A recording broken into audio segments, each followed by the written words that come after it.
하나님 아버지, 우리 주 예수 그리스도로부터 오는 은혜와 평강이 이 자리에 계신 여러분과 함께 하시길 주님의 이름으로 축원합니다. 오늘은 예수님의 십자가 여정을 함께하는 사순절 첫째 주일입니다. 사순절이라고 하는 말은 한자 그대로 40이라고 하는 뜻이죠. 그렇다고 해서 부활절까지 정확하게 40일로 뚝 떨어지는 것은 아닙니다. 중간에 작은 부활절이라고 부르는 각각의 주일들을 다 합치면 한 46일 정도가 되지요. 예로부터 이 사순절 기간 동안은 결혼도 안 하고 혹여 목사에게 주례를 부탁해도 거절할 정도로 그렇게 엄격한 절기로 지켜오기도 했었습니다. 특별히 이 기간 동안 성도들이 해야 될 일은 십자가를 묵상하면서 금식, 구제, 기도의 시간으로 정해져 왔고요. 절제와 겸손, 이 절제와 겸손이라고 하는 것을 자신의 말과 품행에서, 그리고 우리가 생활하는 모든 곳에서 함께 그것을 실천하는 절기가 바로 사순절입니다. 우리는 이미 지난 수요일 재수요일을 통해서 우리가 흙에서 왔고 흙으로 다시 돌아간다라고 하는 그 인생의 의미에 대해서, 그리고 그런 죄와 같은 인생에 아무 의미 없는 것이 아니라 우리 한가운데 새로운 창조를 이루어 주시는 하나님이 우리와 함께 하신다라고 하는 그 소망을 만들어가는 시간이라고 하는 것을 우리가 함께 묵상했습니다. 이제 사순절 첫 번째 주일인 오늘 우리가 함께 묵상할 복음서 말씀은 누가복음서 함께 읽었듯이 예수님의 광야의 시험에 관한 기사입니다. 마태복음, 마가복음에도 나오는 내용이고요. 사순절의 주제답게 40일간 금식하고 공생의 시작을 하시는 예수님의 이야기가 여기로부터 시작이 됩니다. 다 알듯이 예수님께서는 이 광야에서 마귀를 만났고 거기에서 세 가지 시험을 받게 되지요. 돌을 떡으로 변하게 해서 하나님의 아들인 것을 증명하라. 또 나한테 절하면 온 천하 만국을 다 주겠다. 성전 꼭대기에서 올라가 안전하게 한번 뛰어내려보라 라고 하는 시험이었습니다. 다른 복음서와 약간의 세부적인 곳에서 약간의 차이는 있지만 거의 다 같은 내용을 복음서에서 다 들려주고 있습니다. 근데 저는 이 말씀을 묵상하면서 제일 먼저 든 생각이 내용보다도 다른 생각이 좀 하나 들었어요. 누가 도대체 이 사건을 전했을까라고 하는 겁니다. 누가 전했을까요? 왜 전했을까라고 하는 질문이 먼저 들었습니다. 읽어보시면 오늘 복음서 말씀은 예수님이 광야에서 마귀와 함께 있었을 때 일어난 아주 세세한 일들이 다 기록이 되어 있습니다. 마귀가 여기저기 말하고 다녔을 일은 없을 테니까 이 일은 아마 예수님이 직접 제자들에게 전달하는 게 틀림없습니다.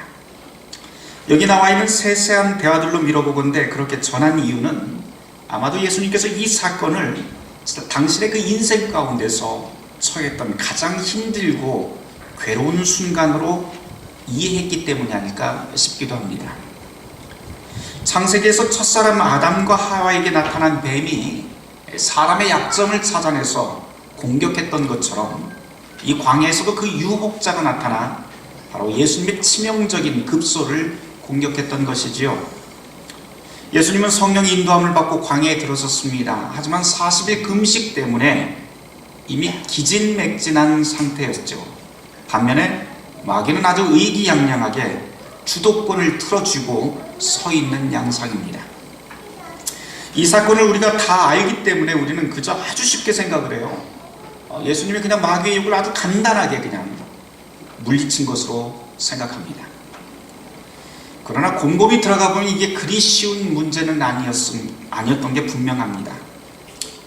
광야에서 마귀와 맞닥뜨린 사건은 예수님이 성인이 된 이후로 이 하나님의 아들로서 처리해야 될 공적인 임무의 첫 번째 시작이었죠. 가만 생각을 해보면 또 이 첫 번째 임무가 무엇인가 하니 아마 게임의 법칙에 관한 문제였던 것 같습니다. 어느 게임이든 다 따라야 될 룰이 있습니다. 그렇죠? 가위바위보에도 룰이 있고요. 또 고스톱을 치더라도 또 다 룰이 있더라고요. 지방마다 또 다 다르더라고요. 그래서 이미 통용되는 게임의 규칙을 바꾸거나 따르지 않겠다라고 하는 것은 자기 자신이 그 게임의 지배자가 되든지 아니면 그 판에서 나는 저항자가 되겠다라고 하는 뜻이 됩니다. 광야에서 예수를 찾아온 이 마귀는 세상을 틀어지고 움직이는 그 게임의 법칙을 들고 광야 앞에 서 있고, 예수님은 하늘나라의 게임의 법칙을 가지고 그 앞에 맞서 있습니다. 그런데 금식으로 기진맥진해져 있는 이 예수님의 약점을 제대로 포착한 이 마귀가 이렇게 말을 하죠. 내 규칙대로만 하면 하늘의 임무, 하늘의 대역을 아주 신속하고 안전하게 이룰 수 있다라고 하면서 제안하게 됩니다. 오늘 성경 말씀에는 이렇게 나와 있습니다. 내가 하나님의 아들이거든 한번 하나님처럼 한번 행동해봐라, 이런 말입니다. 이게 바로 마귀가 예수님께 던진 유혹의 골자입니다.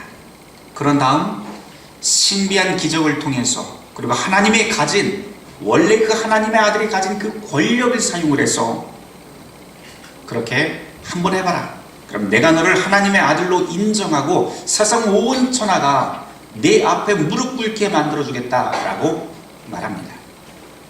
그러나 주님께서는 아주 단호히 거절을 하지요. 예수님의 이런 반응은 우리에게 꽤나 골치 아픈 부분이 있습니다.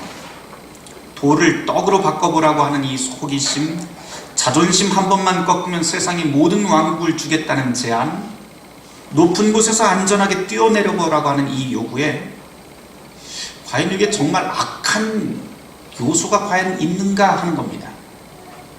무엇이 악한 것일까요? 이 세 가지 요구는 하나님의 아들에겐 원래 당연한 특권이지요. 세상을 구할 메시아에게 반드시 기대되어야 될 만한 그러한 자질들로 보입니다. 실제로 이 사건 이후에 얼마 안 되어서 예수님께서는 오병이어 사건을 보여주십니다. 그러면서 사람들에게 5,000명을 먹이는 기적을 보여주었고, 그보다도 더한 기적을 보여주시기 시작을 합니다. 그랬던 예수님이기 때문에 오늘 이 시간 이 광야에서 일어난 사건은 참 이해되지가 않습니다. 결정적으로 죽음을 이기고 부활한 그 신비도 사실 또 가만 생각을 해보면 하늘과 땅을 다스리는 완전하고 힘센 왕이 되기 위한 그 사건 아니었던가요? 마귀의 이 제안에 그냥 고개 한번 끄덕이면서 승낙의 표시만 하더라도 어쩌면 우리의 역사가 바뀌었을지도 모를 일입니다. 그랬다면 예수님은 우리가 성경에서 참 불확실하게 여겨지는, 이 불확실하다고 이야기하고 있는 이 사복음서 위에, 그리고 십자가에 못 박혀 실패한 사람이라고 하는 그 억울한 오명 위에 하나님의 나라를 세우지 않아도 될 일입니다. 오히려 이 마귀의 말을 따랐더라면 건전한 사회, 튼튼한 경제, 확실한 미래 위에 기독교 국가를 전 세계에 세웠을지도 모를 일입니다. 그랬다면 굳이 힘들어서 우리가 이렇게 전도하거나 선교하지 않아도 예수 따르겠다고 하는 사람들이 구름대처럼 몰려왔을 테고, 예수 믿어서 부자되고 성공하는 공식이 완성되었을 겁니다. 그랬다면 국회의사당, 청와대, 광화문, 유명 대학과 공원마다 예수님 동상 세워놓고 사람들이 찬사를 보냈겠죠. 그런데 예수님은 바보처럼 이런 기막힌 미래에 대한 제안을 눈을 감아버리고 마귀의 제안을 단번에 일축해버립니다. 이유는 단 하나, 오직 하나님만이 경배받아야 되기 때문이라고 말씀합니다. 마귀는 분명히 돌로 떡을 만들어 먹일 수 있는 메시아, 성전 꼭대기에서 우뚝 서 있는 위대한 메시아, 지상의 온 세계를 다스릴 수 있는 왕 같은 메시아, 만능의 메시아가 될 수 있는, 슈퍼맨이 될 수 있는 기회를 제공합니다. 그리고 실은 그때의 이 제공은 지금 우리 역시도 그런 메시아를 기다리고 있다는 점에서 참 역설적입니다. 아무리 생각해봐도 사탄의 유혹은 대단히 매혹적이지요. 모두 다 이 유혹들은 모두 다 인간에게 유익한 부분들만 가지고 예수님을 시험을 하는데, 배고픔이나 땀 흘려 수고하여 벌어들인 그 노동의 규칙을 거치지 않고도 음식을 배불리 먹을 수 있게 하겠다는 것. 어떤 모험을 하더라도, 어떤 위험한 모험을 하더라도 위험 속에 던져지지 않고 안전할 것이라 라고 하는 안전에 대한 보장. 오해와 멸시, 거절이라고 하는 뼈저린 그 수고와 고통을 각오하지 않고도 찬란한 명예와 권력을 누릴 수 있게 해주겠다고 하는 것. 이것이 광야에서 예수님께 제안한 마귀의 유혹입니다. 이 마귀의 유혹이 매우 매혹적이다 보니까 사실은 예수를 따르겠다고 함께 모인 교회조차도, 교회 안에서도 작은 예수 대신 종종 끔찍한 마귀들이 길러지곤 합니다. 이런 사람들은 교회 안에서조차 기적, 신비, 권력의 냄새에 너무나도 재빠르고 민첩하게 반응합니다.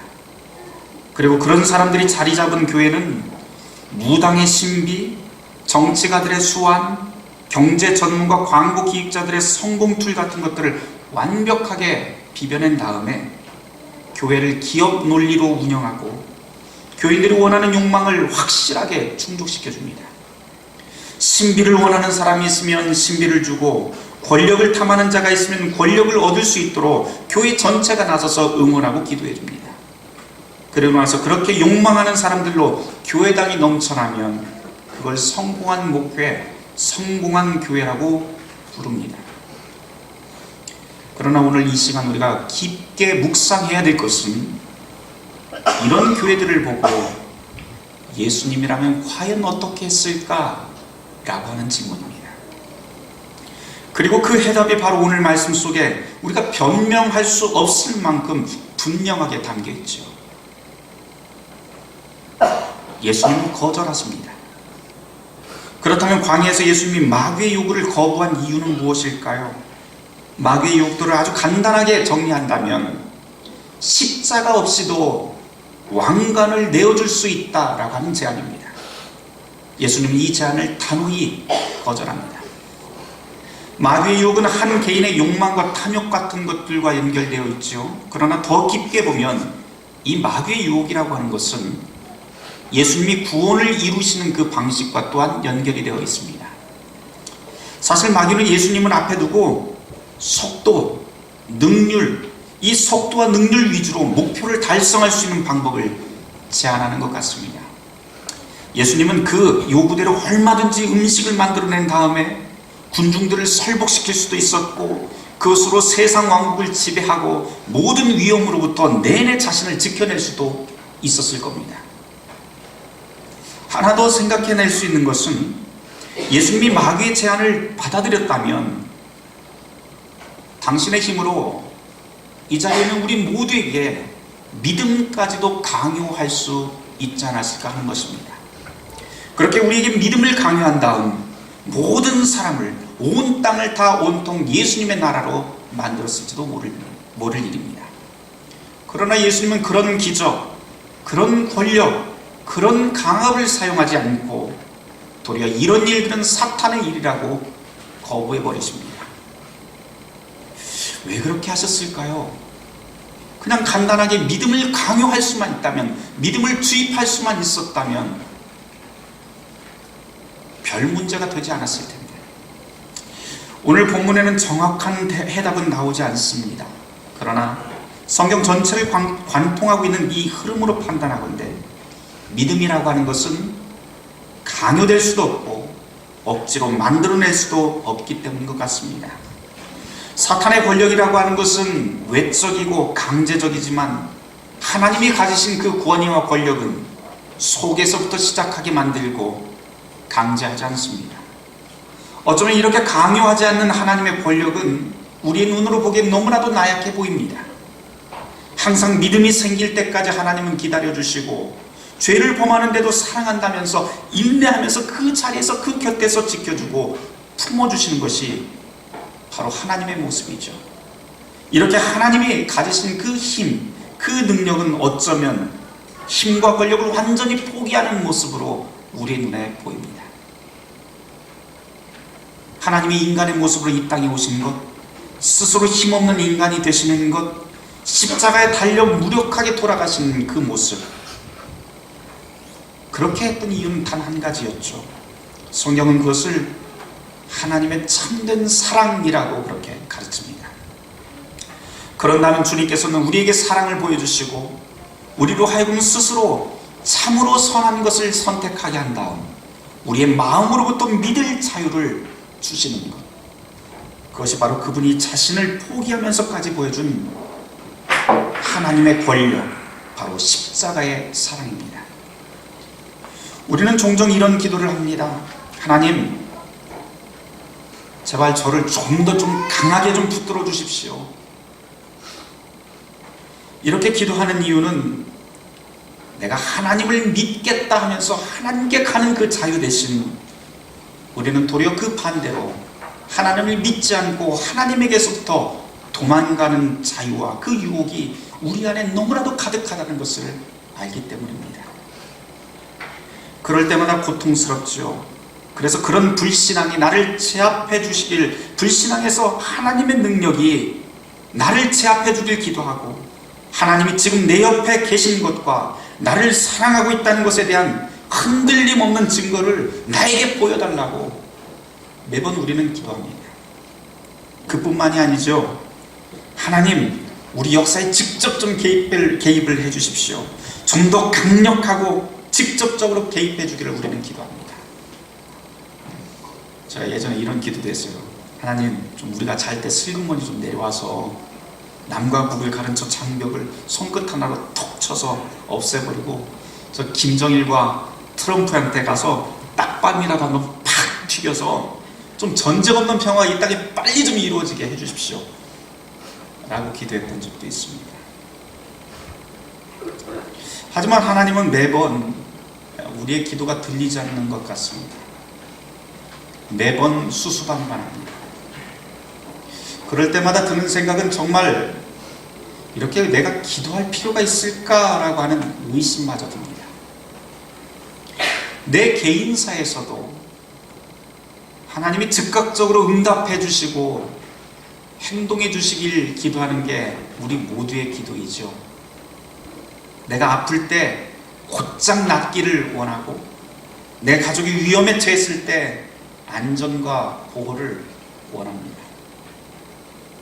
그렇게 우리는 막연한 것이 다 제거된 상태, 그리고 선명하고 분명한 하나님을 기대하면서 기도합니다. 오늘 설교 준비하면서 오늘 말씀을 묵상하다 보니까 이런 우리의 생각 이면에는 아주 약하긴 하지만 2000년 전 광야에서 들렸던 그 사탄의 음성이 나를 움직이고 있던 게 아닌가 하고 깜짝 놀라게 됩니다. 예수를 알아가면서 더 확실하게 깨닫게 되는 게 있어요. 그것은 하나님은 기적으로 세상을 제압하지 않고 오히려 그런 것을 거절한다는 거예요. 그리고 하나님은 우리가 살아가는 세상에서 하나님이 느껴지지 않는 것처럼 살아갈 자유까지도 우리에게 허용했고, 심지어 그분을 침뱉고 십자가에 못 박을 권한까지도 허용했다는 점입니다. 광야에서 마귀를 대면했던 예수님은 이런 아픈 사실까지도 다 아셨던 것 같습니다. 그럼에도 불구하고 한사코 하나님의 아들이 당신이 가진 그 신비와 기적, 그 권력을 사용하지 않은 이유, 그것을 우리는 오늘 이 시간 묵상해야 됩니다. 답은 의외로 간단합니다. 하나님의 아들이 당신이 가진 그 전능한 힘을 아무리 화려하게 우리 앞에 전시한다고 해봤자 정작 하나님이 우리를 향해서 원하시는 반응을 이끌어낼 수 없기 때문입니다. 권력이라고 하는 것은 복종을 강요할 수 있습니다. 그러나 그 권력으로 마음속에서 우러나는 순종은 절대로 이끌어낼 수 없습니다. 순종과 사랑의 반응을 이끌어낼 수 있는 건 오직 사랑밖에는 없습니다. 바로 그 사랑만이 하나님께서 우리에게 원하시는 유일한 것이고 우리를 당신의 자녀로 삼으신 유일한 이유이기 때문입니다. 저 저와 여러분 모두 다 성경을 보면서 예수님의 모습을 볼 때마다 남의 팔을 비틀어 쥐고 있는 예수님의 모습을 본 사람 한 명도 없을 것입니다. 주님은 그저 어떤 사건, 누구를 만나든지 그 선택의 결과가 어떠할 것이다 라고 하는 것을 말씀하고 그 다음 결정을 상대방의 몫으로 남겨놓을 뿐입니다. 우리는 이따금 다른 사람들의 문제를 해결해 줘야 된다고 하는 지나친 강박증을 가지고 있을 때도 있습니다. 일명 교회에서 그것을 구세주 컴플렉스라고도 부르는데요. 그러나 성경에서 만나게 되는 구세주는 결코 그런 강박증에 시달리지 않습니다. 주님은 지상에 있는 동안 어떻게 해서라도 저 사람을 회심시키고야 말겠다, 또는 저 사람은 내가 반드시 치유하고야 말겠다 라고 하는 그런 강박 충동을 가지고 있지 않았습니다. 예수님께서 우리에게 보여주신 태도는 어떤 것이 하늘의 뜻인지 우리에게 설명해 주시고 감동시키고 설득해서 우리의 마음을 열게 한 다음 두려워해야 될 것을 두려워하게 하고 그리고 기뻐해야 할 것을 기뻐하게 하는 그런 순전한 마음을 갖게 하는 것이 주님이 우리에게 보여주신 모습입니다. 그런 다음 주님은 우리의 자유로운 결정을 기다리고 계신 것이죠. 여기 계신 많은 분들뿐만 아니라 저 역시도 어렸을 때 교회 다니면서 무조건 믿어야 된다, 무조건 믿고 교회에서 이야기하는 거 질문하지 말아라 라고 하는 식의 교육을 어렸을 때부터 많이 배워왔습니다. 특별히 교회라고 하는 것은 의심할 수 없는 곳이고 신비와 기적, 권위의 권력을 그런 침범할 수 없는 곳이라고 암암리에 우리는 배워왔습니다. 거기서 더 나아가서 일명 영혼을 구하는 데 필요한 교묘한 기술들을 우리는 무척 많이 배워왔습니다. 그런 다음 전도 대상자 그리고 세신자들에게 내가 배운 그 생각을 가장 효과적으로 단기간에 이식시키는 것을 저 사람은 참 좋은 교인이야라고 그렇게 생각해왔죠. 하지만 지금 오늘 우리가 읽어내려가고 있는 이 복음서의 말씀 그리고 예수님의 삶 속엔 결국 그런 품성을 찾아낼 수 없습니다. 그럼에도 불구하고 교회는 종종 작은 예수 대신 끔찍한 마귀들을 길러냅니다. 신앙과 세계관을 강요하고 천천히 그리고 은밀히 움직이는 그 하나님을 우리는 참지 못합니다. 즉각적이고 확실한 그리고 시련과 고난을 요리조리 피하며 안전을 보장하는 그런 하나님을 우리는 매번 바랍니다. 우리 속에서 그런 유혹이 꾸역꾸역 치밀어 올라올 때마다 우리는 예수님과 사탄이 대결했던 그 광야로 돌아가야 됩니다. 마귀의 시험들이 모두 하나님과 같이 되라 라고 하는 그 명제로 시작되었지만 주님은 신비, 기적, 권력을 거부하고 오롯이 참사람으로 그 길을 갈 것을 말씀하십니다. 그리고 그렇게 걸어가는 십자가의 삶을 넉넉히 받아내십니다. 그리고 바로 그렇게 사랑 때문에 참 인간으로 오신 그분이 바로 우리의 그리스도이시고 우리에게 오신 그분이 우리를 참으로 도우실 수 있다라고 하는 것을 성경은 계속해서 우리에게 가르칩니다. 히브리서 4장 15절과 2장 18절 말씀을 읽어드리고 오늘 설교를 마치겠습니다. 우리에게 있는 대제사장은 우리의 연약함을 체휼하지 아니하는 자가 아니요 모든 일에 우리와 한결같이 시험을 받은 자로되 죄는 없으시리라. 자기가 시험을 받아 고난을 당하셨은즉 시험받는 자들을 능히 도우시리라. 아멘. 모든 지각에 뛰어난 하나님의 평강이 그리스도 예수 안에서 너의 마음과 생각을 지키시리라. 아멘.